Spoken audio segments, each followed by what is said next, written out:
It's been a year, right? It is hard to say which story from 2024 was the biggest or will have the most lasting impact on the future of enterprise IT technology. But I can safely say that Intel's position in the market will never be the same. We started the year on a high note with new product launches and Pat Gelsinger's execution of his strategy to leapfrog rivals in the manufacturing process. But by the second half of the year, the rumors were already starting to swirl that the plan wasn't going well according to plan.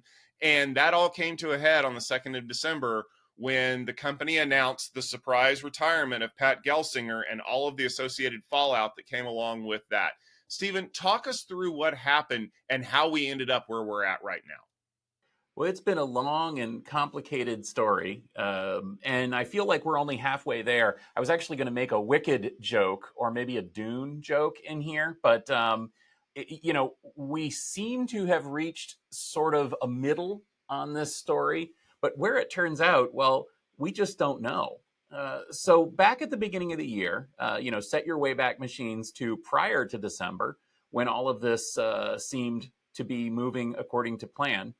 Intel was essentially executing on Pat Gelsinger's strategy to deliver new products and new process nodes and to transform Intel into a company that was capable of manufacturing chips for third-party companies along with itself.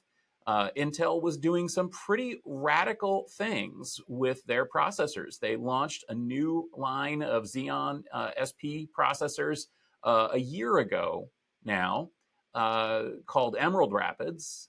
They also introduced a new processor core. They introduced new desktop chips, new embedded chips, all sorts of stuff in the first half of the year as a way to take on their rivals. And now there are many reasons or many things that impacted Intel's transition here. Now, one of the big stories that we talked about last year was the fact that China was going to be blocking the use of Intel and AMD chips. We covered that back in March here on the rundown.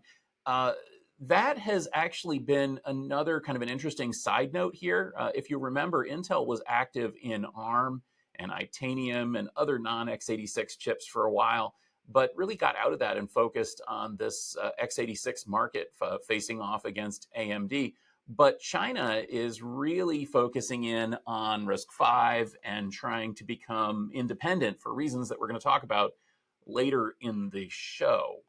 Now, another big story that happened earlier this year was Intel's decision to detail their foundry model and how they're going to approach this manufacturing capability they had. Specifically, already in April, there were rumors that perhaps there would be an IPO or a spinoff of the foundries. But I said, and I think Pat Gelsinger said as well, that Intel really needs to focus on having design and manufacturing under the same roof in order to be a world-beating company. That did not stop Intel, however, from using TSMC as a manufacturing partner for some of their GPUs and processor tiles, since the Intel manufacturing was not quite ready there. But, the story moved on throughout the year.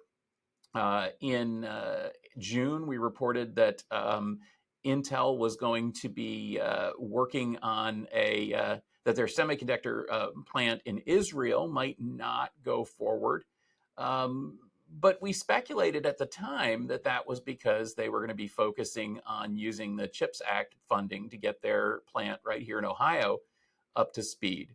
But things already started to take a turn in August. They announced mass layoffs. 15,000 workers got the call at that time, including some very excellent friends of ours who have decided to move on or were told to move on from the company. And Intel, it seemed, was struggling with the demands of Wall Street all year long. Now, Intel did debut more new products over the year. We saw, for example, Gaudi 3, which is an important AI chip for Intel in terms of the inferencing market, which actually has a pretty good future if they can execute on it. It looked really pretty good. We had actually already heard about Gaudi at AI Field Day with Intel earlier in the year. And I should mention also that Intel, they really did a great job at their Tech Field Day presentations. In fact, their AI Field Day videos are some of our most watched videos of the entire year, including having the #1 spot in 2024. Now, unfortunately, like I said, things weren't going entirely to plan. And in September, there were a lot more rumors beginning to fly that the troubles that Intel faced financially were coming to a head at the board level and in the Wall Street level, and that there were new proposals that Intel should split up, should break off business units and so on, whether that was the FPGA business or the foundry business again. We heard more about that. And then a crazy story happened at the end of September when a rumor came out that Qualcomm was thinking of buying Intel's processor business. Now, at the time, I think that we pretty much kind of poo-pooed this because it didn't seem like it was likely to happen. But now, kind of looking back, we speculate that maybe that story was either a leak, intentional or not, of the moves that were going on behind closed doors against Gelsinger. Another big story that came, the positive one in October, was that Intel and AMD were going to come together to work on the future of the x86 processor. Again, that looked positive at the time, but in retrospect, you might look at that and say maybe they saw what was happening. Finally, we reached December. Now, the day after Thanksgiving, a little noticed story was released that said, that mentioned that the CHIPS Act cash that Intel was going to use was tied to Intel's ability to keep their manufacturing in-house and to deliver products for the US government. This, again, seemed like kind of a nothing story until Monday morning when we learned that Intel was retiring Pat Gelsinger. This is the bombshell. Essentially, Intel pushing Pat Gelsinger out of the company repudiates everything that we've said up to this point. Essentially, it looks like Wall Street and the board have finally decided that they're not going to follow Pat's strategy, that Pat is not the right man for the job, and they're going to go on and do something different. And that's why I say that we are essentially in the middle of a movie. This is a two-parter.